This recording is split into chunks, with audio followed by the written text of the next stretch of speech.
14 అధ్యాయము 1 వచనము. జ్ఞానవంతురాలు తన ఇల్లు కట్టును, మూఢురాలు తన చేతులతో తన ఇల్లు ఊడబెరుకును. మరి బైబిల్లో జ్ఞానవంతులుగా అనేక మంది పరిగణించబడ్డారండి.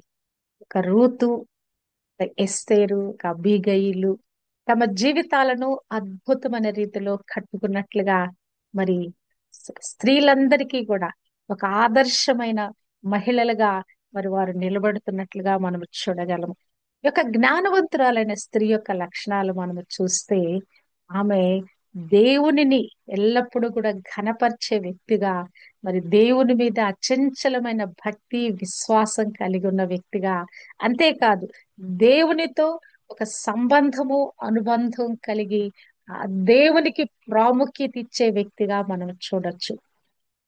మరొక విషయంగా చూస్తే ఆమె గుణలక్షణము స్వభావ రీత్యా గొప్ప వ్యక్తిత్వం కలిగిన వ్యక్తిగా ఉంటది. అంటే తన యొక్క ప్రవర్తనలో ఒక నమ్మదగిన వ్యక్తిగా, నిజాయితీ పరురాలుగా, మరి ఎవరికి కూడా హాని కీడు తలపెట్టకుండా ఎల్లప్పుడూ ఎదుటి వారికి మేలు చేసే వ్యక్తిగా ఉంటుంది. మూడవదిగా చూస్తే ఆమె ఎల్లప్పుడూ కనికరాన్ని ప్రదర్శించే వ్యక్తిగా, అంటే మాటలలో కాకుండా తన క్రియలలో ఆ ఉదారత్వాన్ని మరి కనపరుస్తూ అవసరతలో ఉన్న వారికి మద్దతునివ్వటం, చేయూతనివ్వటం, మరంతే కాదు వారికి సహాయం చేయటానికి తన హస్తాలు చాపిన వ్యక్తిగా మనం చూడొచ్చు. అంతేకాదు ఆమె జ్ఞానవంతురాలుగా ఉంటది. మన సిరీస్, మన అంశం కూడా జ్ఞానవంతురాలు కదా. గొప్ప జ్ఞానవంతురాలుగా, ఆమె మాటల్లో జ్ఞానం, ఆమె ప్రవర్తనలో జ్ఞానం, ఆమె తీసుకునే నిర్ణయాల్లో జ్ఞానము, ఆమె జ్ఞానవంతురాలుగుంటూ అనేక మందికి తన జ్ఞానం ద్వారా మార్గదర్శకత్వం చూపించే వ్యక్తిగా ఉన్నట్లుగా మనం చూడగలము. అంతేకాదు ఆమె ఒక బలాన్ని ప్రదర్శించే వ్యక్తిగా, అంటే ఒక ఆత్మీయ బలము కలిగి ఆమె తన యొక్క జీవిత యాత్రను కొనసాగించే వ్యక్తిగా, ఒక దృఢ సంకల్పంతో తన జీవితాన్ని ముందుకు నడిపించే వ్యక్తిగా మనం చూడొచ్చు కదా. ఈ బైబిల్ గ్రంథం అంతటా మరి రాయబడిన అనేక మంది గొప్ప గొప్ప స్త్రీలు, మరి గొప్ప గొప్ప క్యారెక్టర్స్ మన ముందు దేవుడు మరి పెట్టాడు. వారందరినీ కూడా మన కొరకు మాదిరిగా వారి జీవితాల్లోంచి మనం నేర్చుకోవటానికి అనేక మందిని మన కొరకు ఉదాహరణగా పెట్టాడు. అందులో రూతు అనే ఒక యవనస్తురాలు గురించి ఉదయకాలము మనము ధ్యానిద్దాము. ఈ రూతు అనే వ్యక్తి మరి ఒక మొయాబీరాయిలుగా ఉన్నట్లుగా తన అత్త అయిన నయోమికి విశ్వాసపాత్రంగా ఉండి, మొయాబీరాలు అన్యురాలైన కూడా మరి ఇశ్రాయేలు దేవుని యందల విశ్వాసాన్నించి మరి తన యొక్క జీవిత స్థితిగతులను అద్భుత రీతిగా మార్చుకున్న వ్యక్తిగా మనము చూడొచ్చు.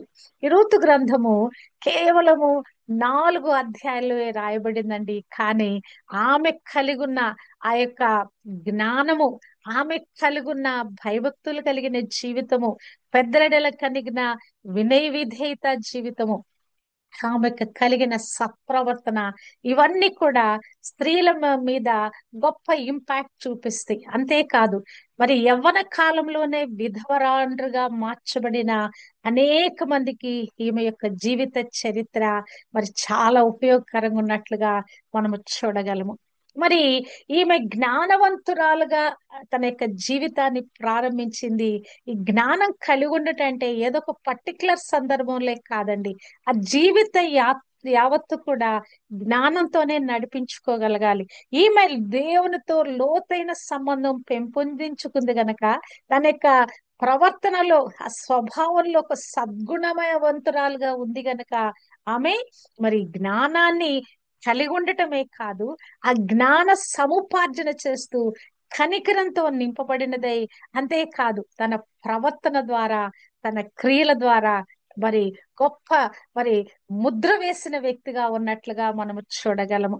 మరి రూతు పుస్తకాన్ని మనం చూస్తే గనక ఇదొక అందమైన సాహిత్యంగా, మరి కథ రూపంగా, మరి ఎంతో చక్కగా చదువుకుంటూ వెళ్ళిపోతుంటే అర్థమయ్యే రీతిలో రాయబడింది. నిజానికి ఇదొక జీవిత కథ, వాస్తవ గాథ ఇది. అంటే ఈ యొక్క ఆ, ఈ రూతు గ్రంథం అంతట్లో ఆమె ఒక సాధారణ మొయాబీరాలే కానీ ఆమె యొక్క పాత్ర ఆ యొక్క గ్రంథం అంతట్లో ఆమె ఎంత ప్రముఖ పాత్ర వహించిందో మరి చెప్పొద్దు. అసలు ఈ మోయాబీలు మనం చూసినట్లయితే వీరు అబ్రహాము యొక్క బంధువుడైనటువంటి లోతు సంతానము.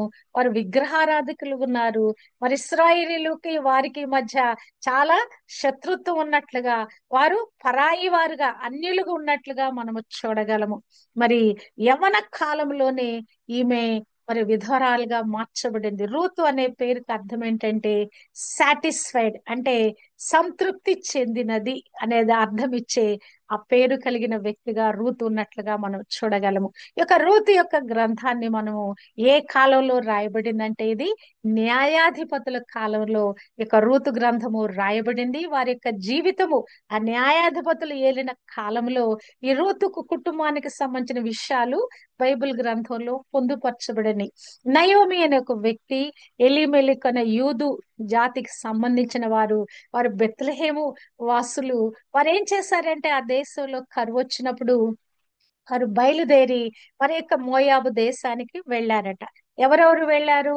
మరి ఎలీమెలెకు, నయోమి, వారిద్దరు పిల్లలు, మరి మహ్లోను, కిల్యోను అనే వారిని వెంటబెట్టుకొని బెత్లెహేము, రొట్టెల ఇల్లైన బెత్లెహేములో కరువు వచ్చిందని చెప్పేసి వెంటనే వారు దేవుని మీద విశ్వాసాన్ని కోల్పోయిన వారే అక్కడి నుంచి బయలుదేరి ఆ పరాయి దేశమైన విగ్రహారాధన దేశమైన మోయాబుకు వెళ్తారు. అక్కడికి వెళ్ళిన తర్వాత మరి మరి తమ కుమారులకి వివాహ వయస్సు వచ్చినప్పుడు అన్యులైనటువంటి ఆ మోయాబిరాళ్ళని ఇచ్చి పెళ్లి చేస్తారు. అందులో ఒకదాని పేరు ఓర్ప, మరొక కుమార్తె పేరు రూతు. మరి ఇరువురు కుమార్తెలు అన్యురాలని ఆ కుటుంబం చేసుకుంది. ఇక్కడ జరిగిన ఘోరమైన పరిస్థితి ఏంటంటే కొద్ది కాలానికి ఎలిమెలకు చనిపోతాడు. మరి నయోమి విధవరాలైపోయింది. ఆ తర్వాత 10 సంవత్సరాలకి మరి నయోమి యొక్క ఇద్దరు కుమారులైన కిల్యోను, మహ్లోను కూడా చనిపోతారు. ఇప్పుడు ఆమె కోడండ్లైన మరి ఓర్ప, రూతు కూడా మరి విధవరాండ్రు అయిపోయారు. ఇప్పుడు వారి యొక్క కుటుంబంలో ఎవరున్నారండి? మగ దిక్కులేని కుటుంబం అయిపోయింది.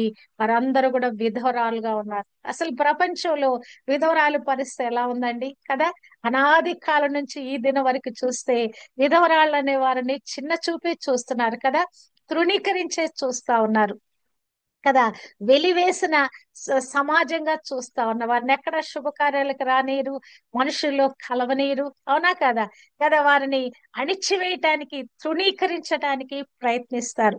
కానీ మరి ఆ యొక్క విధవరాండ్ర విషయంలో అత్త ఒక మంచి హృదయం కలిగి వారితో ఏం చెప్తుందంటే, ఆమె బయలుదేరి తిరిగి మరలా బెత్లెహేముకు వచ్చేస్తుంది. అంతా పోగొట్టుకుంది, భర్తని, పిల్లల్ని, సమస్తాన్ని పోగొట్టుకుంది. ఆమె ఏమి ఆలోచించి వెళ్ళింది? బెత్లెహేములో కరువు ఉంది గనక పరాయి దేశంలోకి వెళ్తే మేము బాగా బ్రతుకుతాము, అక్కడ చక్కగా సంపాదన చేసుకుంటాము, జీవనం కొనసాగిస్తాము, అక్కడ హ్యాపీగా అక్కడ సెటిల్ కావచ్చు అని వెళ్ళిపోయింది. కానీ అక్కడ ఆమె కలిగినటువంటి ఈ విపత్కరమైన పరిస్థితులు ఆమె తిరిగి బెత్లెహేముకు రావాలని ప్రయత్నించినప్పుడు ఆమెతో కలిసి మరి ఇద్దరు కోడళ్ళు కూడా కలిసి ప్రయాణం చేయటం మొదలు పెట్టినప్పుడు ఆమె ఏం చెప్తుందంటే, అమ్మా మరి మీరు తిరిగి మీ ఇంట్లోకి మీరు వెళ్ళిపోండి, నాతో రావద్దు. మరి నేను ఒంటరిగా ఉన్నాను కనుక మరి మీకు మరలా భర్తలు దొరకటం కష్టమవుద్ది, యవన కాలంలో మీరున్నారు, మీరు వెళ్ళిపోండమ్మా అని చెప్పి వారికి చెప్పినప్పుడు ఓర్ప అతను ముద్దు పెట్టుకొని వెళ్ళిపోయిందంట. రూత్ ఏమో ఆమెను వెంబడించిందంట. రూతు మరి నయోమితో మాట్లాడుతున్న మాటలు, అత్తతో మాట్లాడుతున్న మాటలు మనము చూస్తే మొదటి అధ్యాయము 16, 17 వచనాల్లో, నన్ను నీ వెంబడి రావద్దు, నన్ను వెళ్ళిపోను నువ్వు చెప్పొద్దు, నేను ఎక్కడికి వస్తానంటే నీవు వెళ్ళే చోటుకే వస్తాను, నీవు నివసించే చోటు నేను నివసిస్తాను, నీ జనమే నా జనము, నీ దేవుడే నా దేవుడు, నువ్వెక్కడ చనిపోతావు అక్కడ నేను చనిపోతాను, అక్కడనే పాతి పెట్టబడతాను, మరణము తప్ప మరి ఏదైనాను నిన్ను నన్ను ప్రత్యేకించిన ఎడల యెహోవా నాకు ఎంతైనా కీడు చేయును గాక అనెను. కన్యురాలి నోటి వెంట యెహోవా అనే పదం ఇక్కడ వినపడుతున్నట్లుగా మనము చూడగలము. ఎలా ఆమెకి యెహోవా దేవుని గురించి తెలిసింది? రూత్ మరి ఇక నయోమి కోడళ్లతో చెప్పి ఉండొచ్చు. ఎందుకంటే 6వ వచనంలో మనం చూసినట్లయితే వారికి ఆహారం ఇచ్చుటకు యెహోవా తన జనులను దర్శించినని ఆమె మోయాబు దేశములో వినును గనక మోయాబు దేశము విడిచి వెళ్ళుటకై ఆమె కోడండ్రు ప్రయాణమై వెళ్ళారు. అసలు ప్రయాణం కావడానికి కారణం ఏంటి? మరలా బెత్లెహేములో ఆహారం దొరుకుతుంది, యెహోవా దేవుడు ఆ ప్రజలను దర్శించాడనే వర్తమానం మోయాబులో వినపడిందంట. అందును బట్టి ఆమె బయలుదేరి వెళ్తా ఉంది. అప్పుడు ఆమె చెప్పుండొచ్చు, యెహోవా దేవుడు అంటే ఎవరో, ఆయన ఎంత మరి మహిమాన్వితుడో, ఎంత శక్తి కలిగిన వాడో, ఎంత ప్రభావం కలిగిన వాడో, ఎంత గొప్ప కార్యాలు చేయవాడో అవన్నీ వారితో పంచుకొని ఉండొచ్చు. అందును బట్టి మరి ఇక రూతులో ఒక గురి ఏర్పడింది, ఒక విశ్వాసము ఆమెలో జనించింది. ఇక ఆమె ఒక స్థిరమైన తీర్మానానికి వచ్చింది, అత్తను విడిచిపెట్టకూడదు, ఈ దేవుడిని నేను వెంబడించాలి. అత్త ఏ దేవుడిని కలిగి ఉందో ఆ దేవుడిని నేను కలిగి ఉండాలి, ఆమెతోనే కలిసి నివసించాలి, ఆమె దేశానికి నేను వెళ్ళాలి, ఆమెతో పాటుగానే నా జీవితం ముగించాలని ఒక తీర్మానానికి వచ్చిందండి. అంటే ఆ దేవుని గురించిన వార్త విన్నప్పుడు ఆమె హృదయంలో గొప్ప విశ్వాసము జనించిందండి. ఆమె వెంటనే ఒక జ్ఞానయుక్తమైన ఒక డెసిషన్ తీసుకుంది కదా. మరి వెంటనే అత్తను వెంబడించాలి, అత్తతో కలిసి నేను వెళ్ళాలి. ఆ దేశంలో కరువుందా, పరిస్థితులు ఎలా ఉన్నాయి, మేము కొత్త ప్రదేశానికి వెళితే, మా ఊరు లేకుంటే మా దేశం విడిచిపెట్టి అక్కడికి వెళితే పరిస్థితులు ఎలా ఉంటాయో మన తెలియదు గాని, మరి యెహోవా దేవుడు అనే ఒక ఆయన గొప్ప దేవుడు ఉన్నాడు. వాళ్ళ దేవుడు గొప్ప దేవుడు గనక అక్కడికి వెళితే నా పరిస్థితులు దిద్దుబాటు చేయబడితే నేను క్షేమములోకి, మేలులోకి, ఆశీర్వాదానికి వెళ్ళుతానని ఆమె మరి ఒక తీర్మానముతో అత్తయ్యన నయోమిని ఆమె వెంబడిస్తున్నట్లుగా చూడగలం. ఇప్పుడు రూతు నయోమి కలిసి బెత్లెహేముకి వచ్చారు. వారి దగ్గర ఏమీ లేదు, మరి ఇక తినటానికి ఆహారం కూడా లేదు. మరి రూతు ఆ యొక్క పరిగె ఏరుకోవటానికి పొలాల్లోకి వెళ్ళినట్లుగా, మరి అక్కడ దాని ద్వారా వారికి ఆహారం సమకూర్చబడినట్లుగా, ఆమె బోయజ్ అనే ఒక వ్యక్తిని కలుసుకున్నట్లుగా అతను ఆమెకు విమోచకుడుగా మారి ఆమె జీవిత స్థితిగతులను మార్చిన వాడుగా మనము చూడగలం. తర్వాత వారిద్దరు వివాహం చేసుకోవటం, వారికి ఒక ఓబేదెను కుమారుడు పుట్టటం, అతను రాజైన దావీదు యొక్క తాతగా ఉండటం మనం చూడవచ్చు. ఈ రూతు కథ చాలా మరి సాధారణమైన కథ అండి. ఆమె ఒక ప్రసిద్ధమైన కుటుంబం నుంచి రాలేదు, ఆమెకు ఒక గొప్ప సంపదలు లేవు, గొప్ప స్థానం లేదు, యొక్క సంఘంలో సమాజంలో స్థాయి లేదు. కేవలం ఆమె విధవరాలుగా ఉన్నది, కానీ ఆమె ఒక ధైర్యవంతురాలుగా ఉన్నట్లు మనం చూస్తున్నాం. మరియు ఆమె యొక్క విశ్వాసములో ఒక స్థిరమైన పునాది కలిగినట్లుగా చూస్తున్నాం కదా. ఆమె మరి ఒక గొప్ప జ్ఞానంతో నిర్ణయం తీసుకున్న వ్యక్తిగా మనం చూస్తున్నాం. ఇందులో చూస్తే మరి మిగతా మరి బైబిల్ గ్రంథంలో ఇశ్రాయేలు చరిత్ర చూస్తే దేవుడు వారి పక్షాన యుద్ధాలు చేసినట్లుగా, అనేక అద్భుత ఆశ్చర్య కార్యాలు జరిగించినట్లుగా మనము చూడగలము. కానీ రూతు గ్రంథము లో అటువంటి అద్భుతాలు ఏమీ కనిపించవు. ఎర్ర సముద్రం విడిపోయింది, ఎరుకో గోడలు కూలిపోయినాయి కదా. అటువంటి అద్భుత కార్యాలు అలాంటి అద్భుతాలు, ఆ మిరకల్స్ ఇందులో ఏమి జరగలేదు. కానీ కేవలము విశ్వాసము, జ్ఞానం ద్వారా ఆమె తన యొక్క జీవితాన్ని కట్టుకున్నట్లుగా, ఒక వినయ విధేయతలు కలిగి తన జీవితాన్ని మలుచుకున్న వ్యక్తిగా, ఈ సవాలుతో కూడిన జీవితంలో ఆమె తన యొక్క జీవితాన్ని ఫలభరితంగా ముందుకు తోడుకొని వెళ్ళినట్లుగా మనము చూడగలము. రూతు జీవితంలో నుంచి కొన్ని విషయాలు మనము నేర్చుకోవచ్చు. మొట్టమొదటిగా చూసినట్లయితే మన జీవితంలో అత్యంత విషాదకరమైన, వినాశకరమైన పరిస్థితుల్లో కూడా దేవుని మీద మనం విశ్వాసం పెట్టొచ్చండి.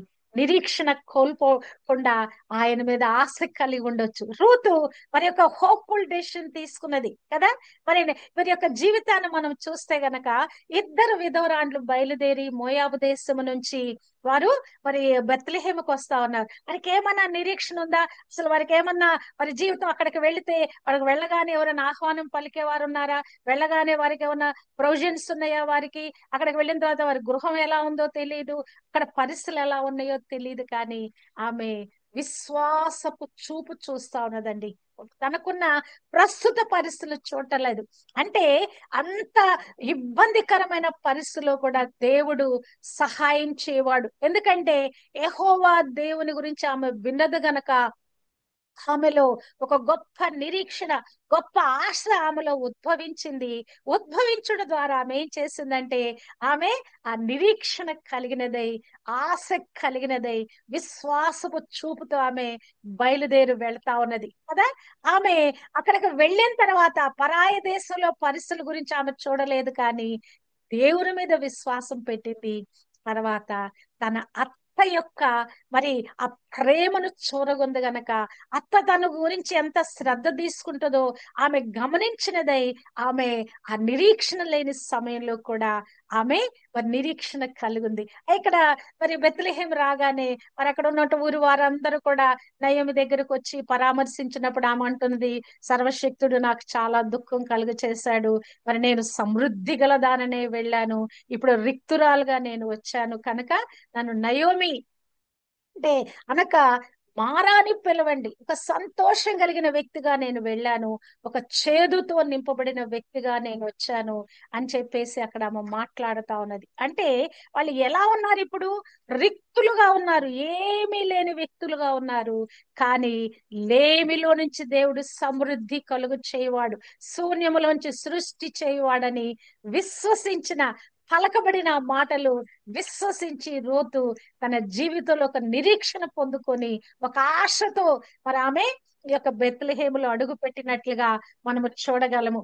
ఇక్కడ మరి నయోమి వ్యతిరేకంగా మాట్లాడుతుంది. ఏమని? దేవుడు నాకు బాధ కలిగించాడు, నేను మొత్తం కోల్పోయిన దానిగా ఉన్నానని.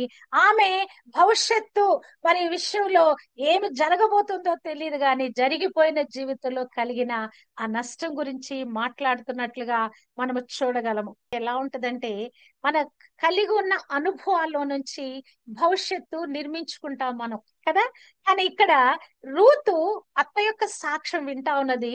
తను ఎంత పోగొట్టుకున్నది, ఏమేం పోగొట్టుకున్నది, ఎలాగున రిక్తురాలుగా నిలబడిందని ఆ సాక్ష్యం కళ్ళారా చూస్తుంది. గాని ఆమె దేవుని యందలి విశ్వాసపు చూపుతో ఆమె తన జీవితాన్ని ఇక్కడ ముందుకు కొనసాగింప చేస్తా ఉన్నది. అంటే నిరీక్షణకు ఆధారం లేనప్పుడు నిరీక్షింపగలిగిన వ్యక్తిగా ఆ యొక్క మరి ఆ భయంకరమైన పరిస్థితిలో కూడా దేవుడు తన కొరకు ఒక మేలుకరమైన పరిస్థితి ఉంచిందని నమ్మి, ఉంచబడిందని నమ్మి ఆమె ముందుకు అడుగులు వేస్తా ఉన్నది. రెండవదిగా చూసినట్లయితే, దేవుని విశ్వసించినప్పుడు గతం మన యొక్క మరి చివరి గమ్యం కాదండి. గతంలో ఏ పరిస్థితులను ఉండొచ్చు, కానీ మరి ఈ యొక్క వర్తమానంలో మరి భవిష్యత్తులో దేవుడు మేలు చేయు దేవుడు అనే విషయాన్ని మనము విశ్వసించగలగాలి. మోయాబు మరి ప్రజలు ఎలా ఉన్నారు? విగ్రహారాధులుగా ఉన్నారు, దేవుడు లేని మరి ప్రజలుగా ఉన్నారు. కానీ ఆమె మరి ఆ యొక్క యెహోవా దేవుని గురించి విన్న మాటలను బట్టి ఆమె దేవుడు అనేవాడు ఒక నూతన విధానంలో తన జీవితాన్ని మార్చగలిగిన వాడు. నా గతము అది అది గమ్యస్థానము కాదు, భవిష్యత్తులో దేవుడు నాకు నూతన కార్యాలు సిద్ధపరిచాడనే విషయాన్ని ఆమె ఎంతగానో విశ్వసించిందండి కదా. మన జీవితము ఈ శ్రమలమయమైనప్పుడు, మరి అనేకమైన విపత్కర పరిస్థితులు గుండా వెళ్ళినప్పుడు అక్కడే మనం ఆగిపోకూడదండి. అక్కడ మనము వైజ్ డెసిషన్స్ తీసుకోవాలి. దేవుని ఆత్మ నడిపింపు సహాయంతో మన జీవితాన్ని ముందుకు కొనసాగింప చేయాలి. ఇక ఈమె చూచినట్లయితే మరి విధవరాలుగా నిస్సహాయ స్థితిలోనే ఉంది, కానీ ఆమెకు ఒక ఆలంబన ఏంటంటే, అత్తనే ఒక ఆలంబన ఉంది, దేవుడు అనేటువంటి ఒక ఆధారం ఆమె కలిగి ఉంది గనక ఆమె జీవితాన్ని ముందుకు తోడుకొని వెళ్ళగలుగుతున్నది. మరి ఏదైనా మనం పొందుకోవాలంటే మరి సరైన కార్యం మనం చేయటానికి ఒక త్యాగనిరత అవసరము, జ్ఞానం మనకు అవసరం అండి కదా. ఈమె ఇక తీసుకున్నటువంటి యొక్క వైజ్ నిర్ణయం ద్వారా ఆమె త్యాగం చేయటానికి ఆమె మరి ఆ సిద్ధపడిన వ్యక్తిగా ఉన్నది కదా. కష్టపడి పని ఉన్నట్లుగా మనం చూడగలము కదా. ఆమె రూత్ని అత్త పొలంలోకి వెళ్ళమన్నప్పుడు ఉదయం నుంచి సాయంకాలం వరకు రెస్ట్లెస్ గా పని చేస్తానే ఉందంట. మధ్యలో కొంచెం నీళ్లు తాగటం, లేకుంటే ఆ భోజనాల సమయంలో కొంచెం రెస్ట్ తీసుకోవటం తప్పితే మిగతా సమయం అంతా పరిగి ఏరుకుంటానే ఉందంట. అంటే కష్టపడటానికి, కష్టాన్ని స్వీకరించటానికి ఆమె సిద్ధపడిన వ్యక్తిగా ఉన్నది. త్యాగ త్యాగం కలిగి మరి జ్ఞానం కలిగి తన జీవితాన్ని ఆమె మరి నిర్మించుకున్నట్లుగా మనము చూడగలము. మరొకటిగా పాయింట్ మనం చూసినట్లయితే దేవునితో మన సంబంధం గురించి బహిరంగంగా పంచుకోవటం ద్వారా మరి యొక్క దేవునితో మనకు అనుబంధం పెరుగుద్ది. మన మనతో నివసిస్తున్న వారితో మనకు అనుబంధం పెరుగుద్ది. ఇక్కడ చూసినట్లయితే రూతుకి నయోమికి చాలా గొప్ప అనుబంధం ఉన్నట్లుగా మనం చూడగలము. అవునా కదా? ఇద్దరు మరి చక్కగా కబుర్లు ఆడుకుంటూ ఒకరినొకరు ప్రేమించుకుంటూ నయోమి రూతు యొక్క క్షేమం గురించి ఆలోచిస్తుంది. రూతు కూడా అత్తని ఎలా చూసుకోవాలి, పెద్ద వయసులో ఉన్న అత్తని ఎలాగునా మరి ఆమె కొరకు నేను పరిచర్య చేయాలి, ఆమె యొక్క ఆహారం కొరకు కూడా నేను ఎలా కష్టపడాలనే విషయాలు రూతు ఆ ప్రవర్తన కలిగి ఉంది. నిజంగా రూతు అత్తను ఎంతగా ప్రేమించిందంటే బోయేజు ఆమెకు తినటానికి కొన్ని పేలాలు ఇచ్చాడంట. ఆ పేలాలను కూడా ఆమె కొన్ని తిని తీసుకొచ్చి అత్తకిస్తా ఉన్నది. అంతేకాదు అత్త ఏ పని మీద పంపించిందో అదే పనిని చేసుకొని ఆ యవలను ఒక మూట మోసుకొని మరి ఆమె తీసుకొచ్చి అత్తకిస్తున్నట్లుగా మనము చూడగలము. అంటే మన కుటుంబంలో ఉన్న వ్యక్తులతో మనకు సన్నిహిత సంబంధ బాంధవ్యాలు ఉండాలండి. ఒకరితో ఒకరు మనసు విప్పి మాట్లాడుకోవాలి. ఒకరి కష్ట సుఖాలు ఒకరు విచారించాలి. ఒకరితో ఒకరు సమాధానంగా ఉండాలి. ఐక్యత, సమాధానమైన బంధంలో ఉండాలి. ఇద్దరు స్త్రీలు విధవరాండ్రు. ఆమె పెద్ద వయసులో ఉంది, ఈమె యవ్వనస్తురాలుగా ఉంది. కానీ ఆ కష్ట సుఖాలను వారు కలిసి పంచుకున్నారు. ఏదైనా ఒక విషయాన్ని కలిసి పంచుకున్నప్పుడు అది కష్టంగా ఉండదండి. అది చక్కగా ఆ జీవితము ముందుకు కొనసాగబడుద్ది. ఇక్కడ ఈమె ఇట్టి విధంగా వినయ విధేయతలు చూపిస్తూ మరి ఆ కష్టపడి పని చేస్తూ అత్తను మెప్పిస్తూ తన యొక్క మరి జీవనాన్ని కొనసాగిస్తున్నట్లుగా కూడా మనము చూడవచ్చు. మరొకటిగా మనము చూసినట్లయితే రూతు యొక్క గ్రంథంలో ఒక విమోచన కార్యాన్ని మనము చూడగలము కదా. బోయేజు ఆమె యొక్క జీవితానికి ఒక విమోచకుడుగా, విమోచనకర్తగా ఉన్నట్లుగా మనము చూడగలము. ఆమె యొక్క ఆమెకు పెళ్లి చేయాలని నయోమి ఆలోచించినప్పుడు దగ్గర బంధువు బోయేజని అతని యొద్దకు వెళ్ళమని ప్రోత్సహించటం, అతని కొంగు ఆమె మీద కప్పమని బ్రతిమాలమని అడగటం, ఆమెను పరిచి పంపించటం మనం చూస్తే గనక పరిశుద్ధాత్మ దేవుడు కూడా మన సిద్ధపరుస్తా ఉన్నాడండి, సిద్ధపరుస్తా ఉన్నాడు. దేవుని యొక్క ఆత్మ యొక్క వస్త్రము మన మీద వేసి ఆయన యొక్క రెక్కల నీడలో మనం కాపాడబడి ఆయనలో ఆత్మలో వర్ధిల్లి ఆత్మ పూర్ణులమై ఆయన సన్నిధికి వెళ్ళే ఆ విమోచన పొందుకునే కృపను మనం పొందుకుంటా ఉన్నాం. హల్లెలూయా. విధవరాల పక్షాన దేవుడు ఒక గొప్ప కృప కలిగి ఉన్నాడండి. మరి కీర్తనల గ్రంథము 68 అధ్యాయము 5 వచనములో తన పరిశుద్ధాలయమందుండు దేవుడు విధవరాండ్రకు న్యాయకర్త ఉన్నాడు. హల్లెలూయా. నిజంగానే బైబిల్ గ్రంథం అంతటిని చూస్తే గనక మరి పాత నిబంధన గ్రంథంలో విధవరాల గురించి దేవుడు ఎంత గొప్ప కృప కలిగి ఉన్నాడు. ఆ పరిగె ఏరుకోవటానికి ఎందుకు వెళ్ళింది ఆవిడ? అక్కడ బీదలకు విధవరాండ్రకు అదట పరిగె విడిచిపెడతారంట. పనులు కోసినప్పుడు ఆ పరిగిన వాళ్ళు విడిచిపెట్టాలి, వారికి కూడా ఆహారం అందాలని దేవుడు ఇటువంటి ఏర్పాటు చేసి ఉన్నాడు. హల్లెలూయా. అంటే వారి ఆహారం గురించి, వారి విమోచన గురించి కూడా దేవుడు ఆలోచిస్తున్నాడు కదా. ఇక్కడ ఒక బంధువుగా ఇక్కడ విమోచన కార్యాన్ని బోయజు నడిపిస్తా ఉన్నాడు. క్రీస్తు కూడా మన బంధువుడుగా, ఆత్మీయ బంధువుగా మన కొరకు ఒక నరావతారిగా వచ్చి మనకు ఒక పెద్దన్నగా కదా, మన కొరకైనా ఆయన మరి మొదటి వాడుగా, ప్రథముడుగా ఉండి మన యొక్క జీవితాలను కూడా ఆ యొక్క నిత్య నరకా గురించి విడిపించటానికి, తన ద్వారా తండ్రికి మనము దత్తపుత్రులుగా చేయబడటానికి ఆయన కూడా మన పక్షాన విమోచన కార్యము ఆ శిలువలో చేసినట్లుగా మనము చూడగలము. హల్లెలూయా కదా. తన ప్రజలను ప్రభు విమోచించువాడు. మరి తరువాత చూసినట్లయితే ఈమెలో ఒక గొప్ప గొప్ప గుణ లక్షణము. మరి ఎవరు చూడలేదనుకున్నప్పుడు కూడా మనం యథార్థమైన నీతి కలిగిన సత్ప్రవర్తన కలిగి ఉండాలండి. ఇన్ అండ్ అవుట్ మనం ట్రాన్స్పరెంట్ జీవితంలో ఉండాలి.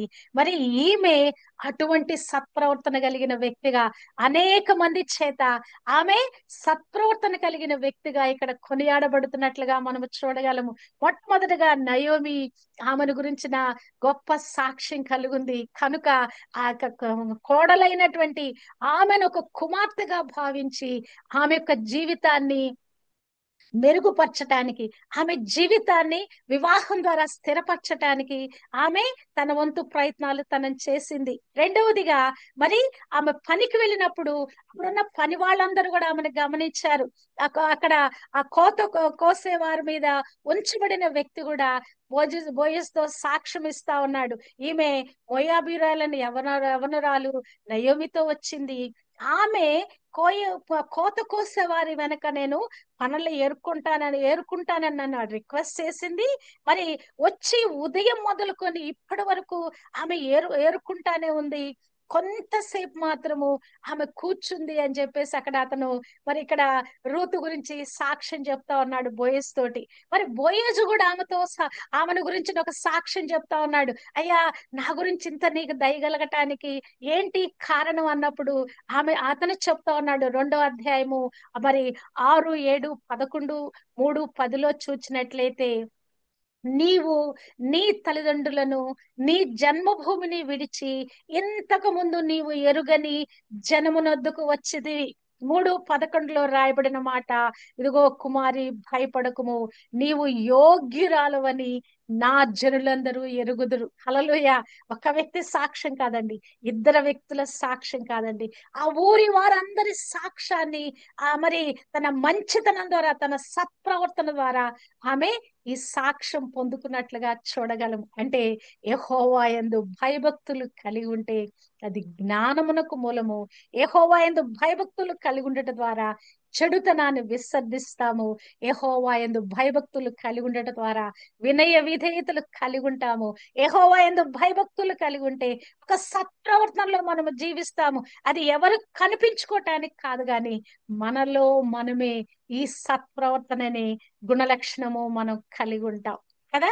ఆఖరిగా మనము చూస్తే గనక దేవుడు తన ఉద్దేశాన్ని నెరవేర్చుకోవటానికి ఎన్నిక లేని వారిని, తృణీకరించబడిన వ్యక్తులను ఏర్పరచుకుంటాడండి. రూతు జీవితం ఎంత బాధాకరమైన జీవితం, తృణీకరించబడిన జీవితం, ఎన్నిక లేని జీవితం, విధవరాలుగా అన్ని రాలుగా ఉన్న ఆమె విషయంలో కదా, ఆమె విషయంలో దేవుడు ఎంత ప్రణాళిక కలిగి ఉన్నాడో చూడండి. ఆమె ఆహారం కూడా లేని పరిస్థితుల్లో ఉన్న కుమార్తెను, మరి దిక్కులేని విధంగా ఉన్నటువంటి ఆ యొక్క స్త్రీని, విధవరాలైన ఆ రూతును దేవుడు ఎంత చక్కగా ఆశీర్వదించాడండి. బోయేజుకు భార్యగా చేయుట కదా, దేవుడు కనికరించి కదా, మరి ఆమెను ఆశీర్వదించినప్పుడు ప్రజలు ఏమని పలికారండి? మరి రాహేలును పోలిన దానిగా ఉంటావు, మరి తామారు వలె ఉంటావని చెప్పేసి ఆమె గురించి వారందరూ కూడా మరి వారు దీవెన పలుకుతారు. ఎందుకు? ఆమె మొదటి ప్రవర్తన కంటే కూడా ఇప్పుడు ప్రవర్తన ఎంతో మరి అద్భుతంగా ఉన్నది. ఆమె ప్రవర్తనలో ఆ సత్ప్రవర్తనకు ధాటిగా కనపడుతున్నట్లుగా మనము చూడగలము కదా. దేవుడు ఆమె హృదయాన్ని చూచాడు, ఆమె విశ్వాసాన్ని చూచాడు, ఆమె వినయ విధేయతలను చూచిన వాడే ఆమెను ఆశీర్వదిస్తున్నాడండి.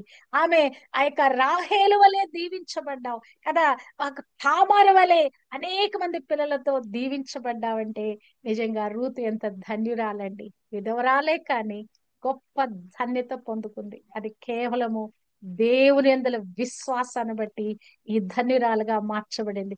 క్రీస్తు వంశావళిలో చేర్చబడిందిగా ఉన్నది. మత్తయి సువార్త 1వ అధ్యాయములో రాయబడిన 5 స్త్రీలు కూడా ఎన్నిక లేని వారు. ఒక తామారు చూస్తే మరి ఆ మామతో మరి ఆమె పిల్లలకు అన్నట్లుగా మనం చూడగలము. వెలివేయబడిన విధవరాలు ఆమె కూడా కదా. రాహాబు ఒక వేసుగా ఉంది, కానీ తర్వాత సల్మోనుని వివాహం చేసుకొని క్రీస్తు వంశాలలోకి వచ్చింది కదా. ఆమె విశ్వాసం ద్వారా ఇశ్రాయేలులో చేర్చబడింది, ఒక అన్యురాలైనటువంటి ఆమె మరి విశ్వాసంతో చేర్చబడింది. మరి దావీదుకు భారీగా చేయబడిన ఆ బత్షెబ కదా, ఆమె దావీదు అన్యాయంగా ఆమెను భర్తని చంపించి ఆమెను చేసుకుంటాడు. అయినను ఆమె యొక్క విశ్వాస జీవితము, సత్ప్రవర్తన బట్టి క్రీస్తు వంశాలలో ఆమె చేర్చబడింది.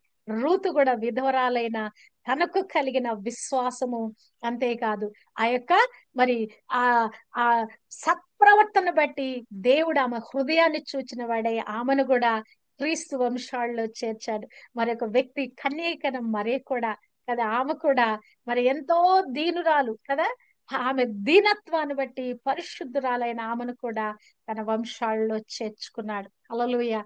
ఈ బైబిల్ గ్రంథంలో రాయబడిన స్త్రీలు, వీరిని చూస్తే గనక జ్ఞానవంతులుగా ఉండాలంటే గనక విశ్వాస పాత్రము, వివేకము కావాలండి. దేవుని మార్గదర్శకత్వంలో మనం నడవాలి. మనం తీసుకునే ప్రతి నిర్ణయం కూడా మరి అననుకూల పరిస్థితుల్లో కూడా మనము జ్ఞానయుక్తమైన నిర్ణయాలు మనము తీసుకోవాలి. మరి బుద్ధిహీనురాలు ఎలా ఉంటదట, మరి ఉద్వేగభరితంగా ఉంటది, నిర్లక్ష్యం కలిగి ఉంటది, వివేచన లేని విధంగా ఉంటది. మరి ఆ యొక్క బ- సరైన నిర్ణయం తీసుకోవాల్సినప్పుడు తప్పుడు నిర్ణయాలు తీసుకుంటది. ఒక నిద్రపోతుగా, ఒక లేజీగా కదా, సోమరిపోతుగా ఉంటది. కానీ ఏమైతే కష్టపడి పని చేసేదిగా కదా, మరి ఆమె మెళుకు కలిగిన దానిగా, తన సమయాన్ని పాటించేదానిగా, పెద్దలకు విధేయత చూపించేదిగా, మరి దేవుని యందు భయభక్తులు కలిగిన వ్యక్తిగా తనదైన ముద్ర వేస్తూ మరి క్రీస్తు వంశాల్లో చేర్చబడిన వ్యక్తిగా ఉన్నది. మన ప్రారంభం ఎలా కాదండి, అందరము పాపులమే, అందరము పాపము చేసి దేవుని యొక్క మహిమను పోగొట్టుకున్నాం. కానీ క్రీస్తులోకి వచ్చిన తర్వాత, విశ్వాస యాత్ర ప్రారంభించబడిన తర్వాత, ముగించేంత వరకు మన విశ్వాస యాత్ర ఎలాగూ కొనసాగింపబడుతుంది. ఎలాగున జ్ఞానంతో మన జీవితాలను కట్టుకుంటున్నాం, ఎలాగున మన జీవితాన్ని జ్ఞానంతో నడిపించుకుంటున్నాం. జ్ఞానవంతురాలు తన ఇల్లును కట్టును, తన జీవితాన్ని కట్టుకొనును, తన ఆత్మీయాత్రను కొనసాగింప చేసుకొనును. ఇటు విధంగా మరి రూతును కలిగిన ప్రవర్తన, రూతు కలిగిన విశ్వాసము, రూతు కలిగిన వినయ విధేయతలు మరి మనం కలిగి ఉంటే గనక రూతు వలె ఆశీర్వదించబడిన వారుగా, రూతు వలె ప్రఖ్యాతి నొందిన వారుగా, రూతు వలె క్రీస్తు వంశాలలో ఆమె చేర్చబడినట్లుగా, మరి క్రీస్తు యొక్క మరి ఆ యొక్క వివాహ విందులో మరి పాల్గొనే వధువులో మనము కూడా పాలి భాగస్థులమై ఆ యొక్క విందులో మనం అందరము పాల్గొనటానికి దేవుడు తన కృప మనకు దయచేయును గాక. ఆమె తన కలిగిన చిన్న విశ్వాస జీవితంలో సంతృప్తి నందినిదిగా ఉన్నది. మనము కూడా దేవుడు మనకు అనుగ్రహించిన వాటన్నిటిలో సంతృప్తి కలిగిన వారమై మన జీవితాన్ని జ్ఞానంతో ముందుకు నడిపించుకుందుము గాక. అట్టి కృప మరి స్త్రీలనే వారందరికీ దేవుడు అనుగ్రహింప చేయును గాక. విధవరాళ్ళందరికీ కూడా ఈ కృప కలుగును గాక. ఆమేన్.